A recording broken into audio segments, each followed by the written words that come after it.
Amalia Domingo Soler. La luz de la verdad. Presentación: el día que se aprende algo, es un día de sol en la noche de la ignorancia. Por eso los hombres más grandes y los sabios más profundos, al llegar al desarrollo religioso, todos caen en el fondo de la cima, no hay ninguno que se salve de la caída del ridículo. Por esto las escuelas científicas se han engrandecido y Darwin, con su evolución eterna, tiene tantos adeptos. Yo soy darwinista a mi modo, acepto el progreso de mi espíritu desde el fondo del átomo, pasando por todas las transformaciones hasta adquirir lo que hoy poseo: memoria, entendimiento y voluntad. Dice la ciencia, y yo lo creo, que hay una distancia inconmensurable, distancia que aún no puede medir el ser humano, desde el animal hasta el hombre. Yo, por supuesto, no puedo medirla, mi inteligencia no puede penetrar en la noche de los siglos que habrá necesitado el espíritu para adquirir su individualidad, para sentir, para querer, para soñar y para subir a la altura en que hoy se encuentra.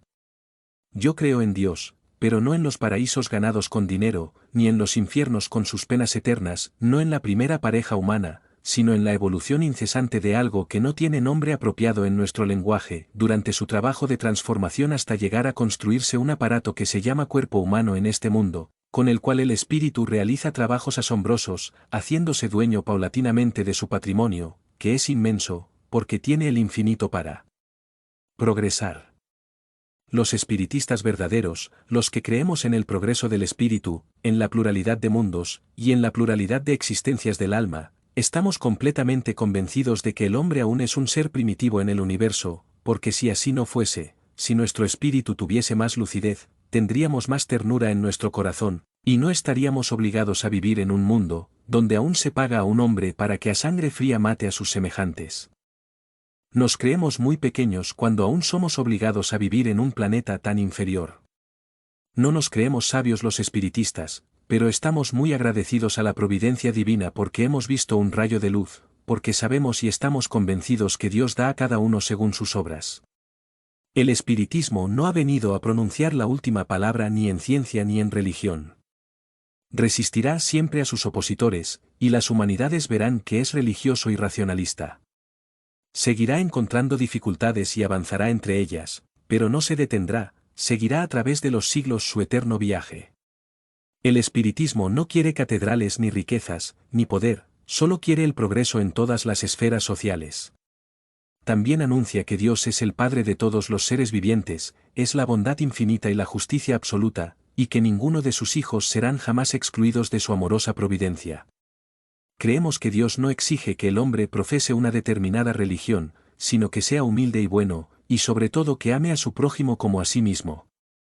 También creemos que de entre todos los espíritus mandados a la tierra en misión divina, Jesús, fundador del cristianismo, es quien ha enseñado la moral más pura, viviendo y practicando todos sus enseñamientos. Él nos enseña el único camino a seguir para conseguir nuestra redención espiritual. Indudablemente es el espíritu de más elevación que hay en este planeta.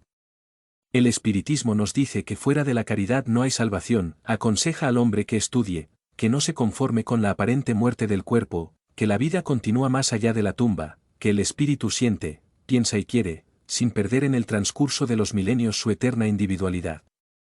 También nos enseña y nuestra razón nos dice, que tiene que haber otra vida después de esta, que estos adelantos prematuros, que estos tardíos progresos y que estos salvajes instintos que se observan en los hombres que pueblan la tierra, tienen que venir de otros puntos, porque en una sola existencia es imposible tanto desarrollo intelectual y moral en unos, y tanta perversidad en otros, así como no es posible hacer un buen hombre de un degenerado.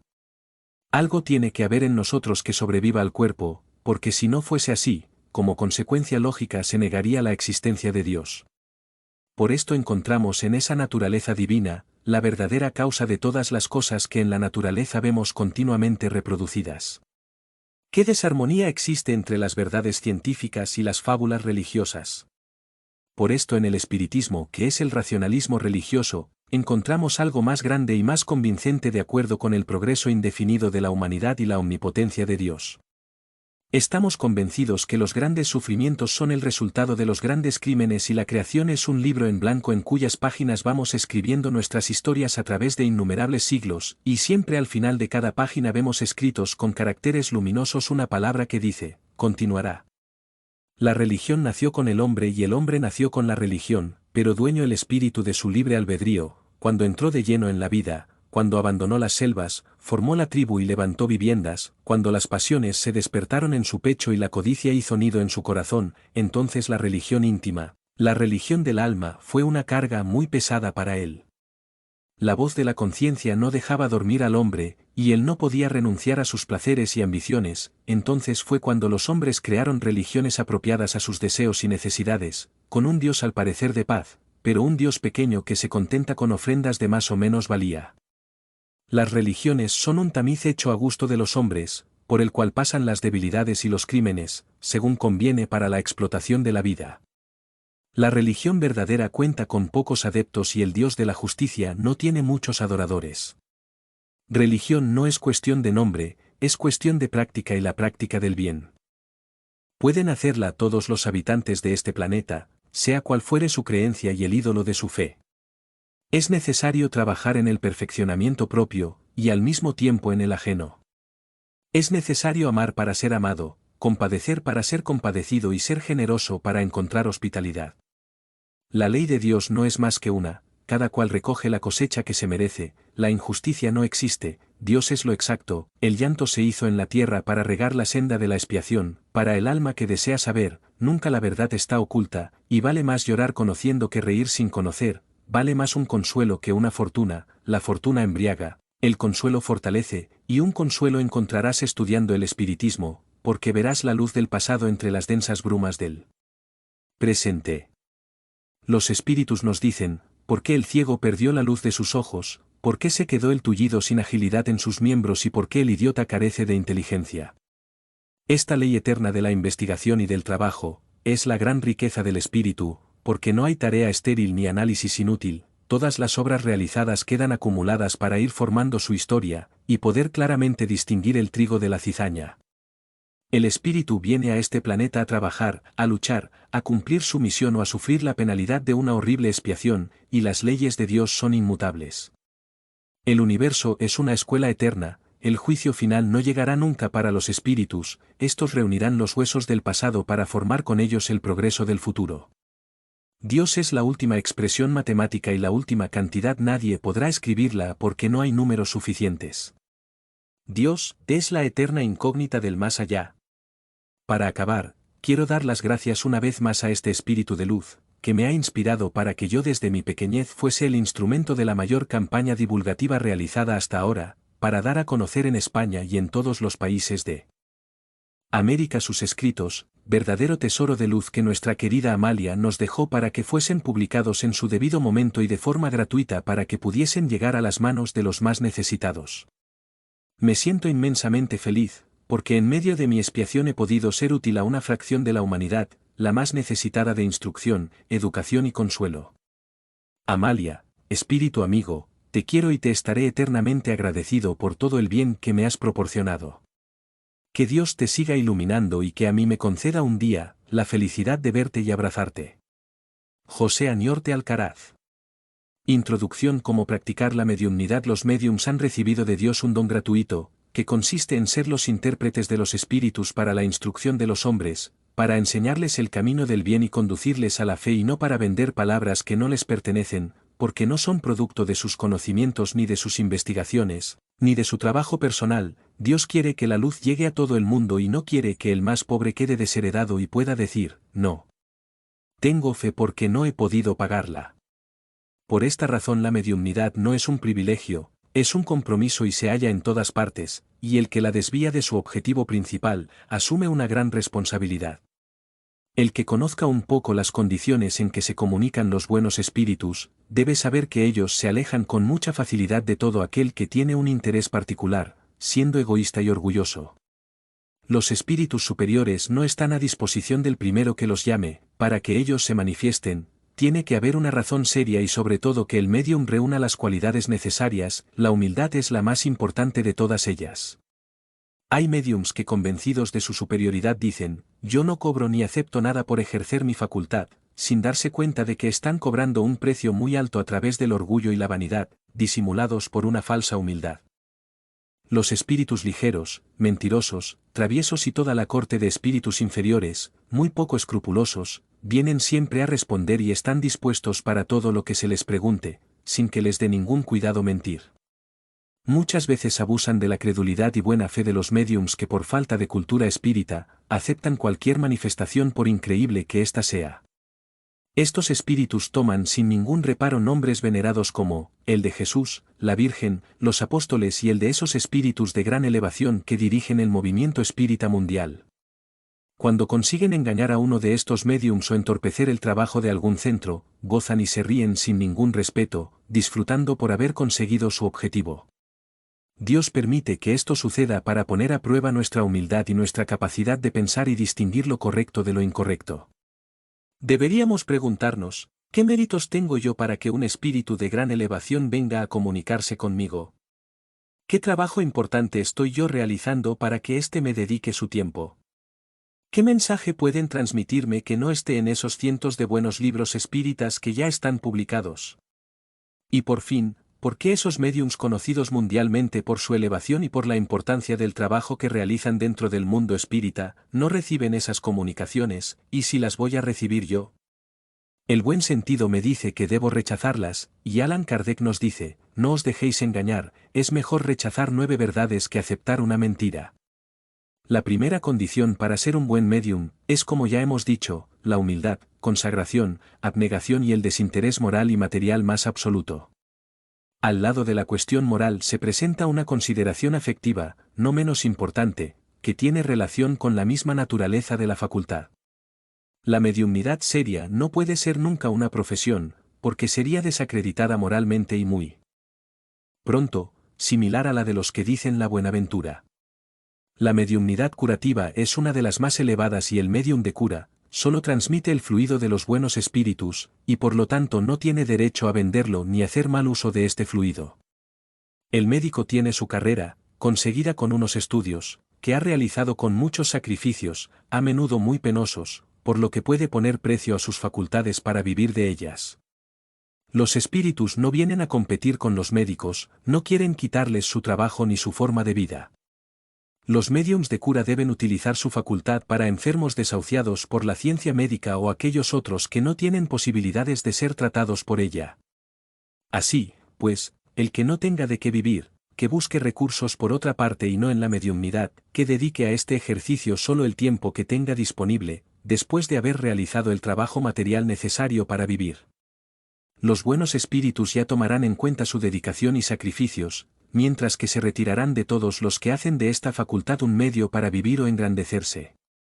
Los médiums interesados no son únicamente aquellos que puedan exigir una retribución, el interés no se traduce siempre por la esperanza de una ganancia material, sino por las miras ambiciosas de toda clase, sobre las cuales se pueden fundar esperanzas personales. Este es también un mal paso del que saben muy bien aprovecharse los espíritus burlones, con una destreza y una falta de escrúpulos verdaderamente notables, convenciendo con engañosas ilusiones a los que de este modo se ponen bajo su dependencia.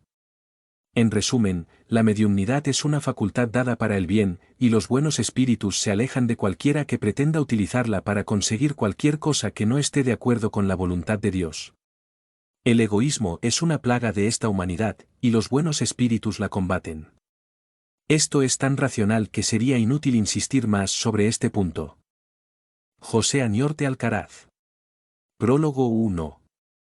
Bienaventurados los que lloran, porque ellos serán consolados. Bienaventurados los que tienen hambre y sed de justicia, porque ellos serán hartos. Bienaventurados los que padecen persecuciones por la justicia, porque de ellos es el reino de los cielos. San Mateo, cap. v. 5, 6 y 10. 2. Bienaventurados seréis vosotros, los pobres, porque vuestro es el reino de los cielos. Bienaventurados seréis vosotros, los que ahora tenéis hambre, porque seréis saciados. Felices seréis vosotros, los que ahora lloráis, porque reiréis. San Lucas, cap. v. 20 y 21. Mas, ay de vosotros, ricos, porque ya tenéis vuestro consuelo en este mundo.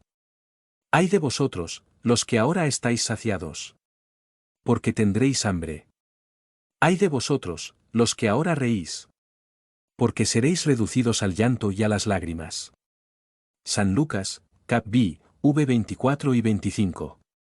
Justicia de las aflicciones. La compensación que Jesús promete a los afligidos de la tierra, no puede tener lugar sino en la vida futura, sin la seguridad del porvenir. Esas máximas no tendrían sentido, o serían, mejor dicho, un engaño.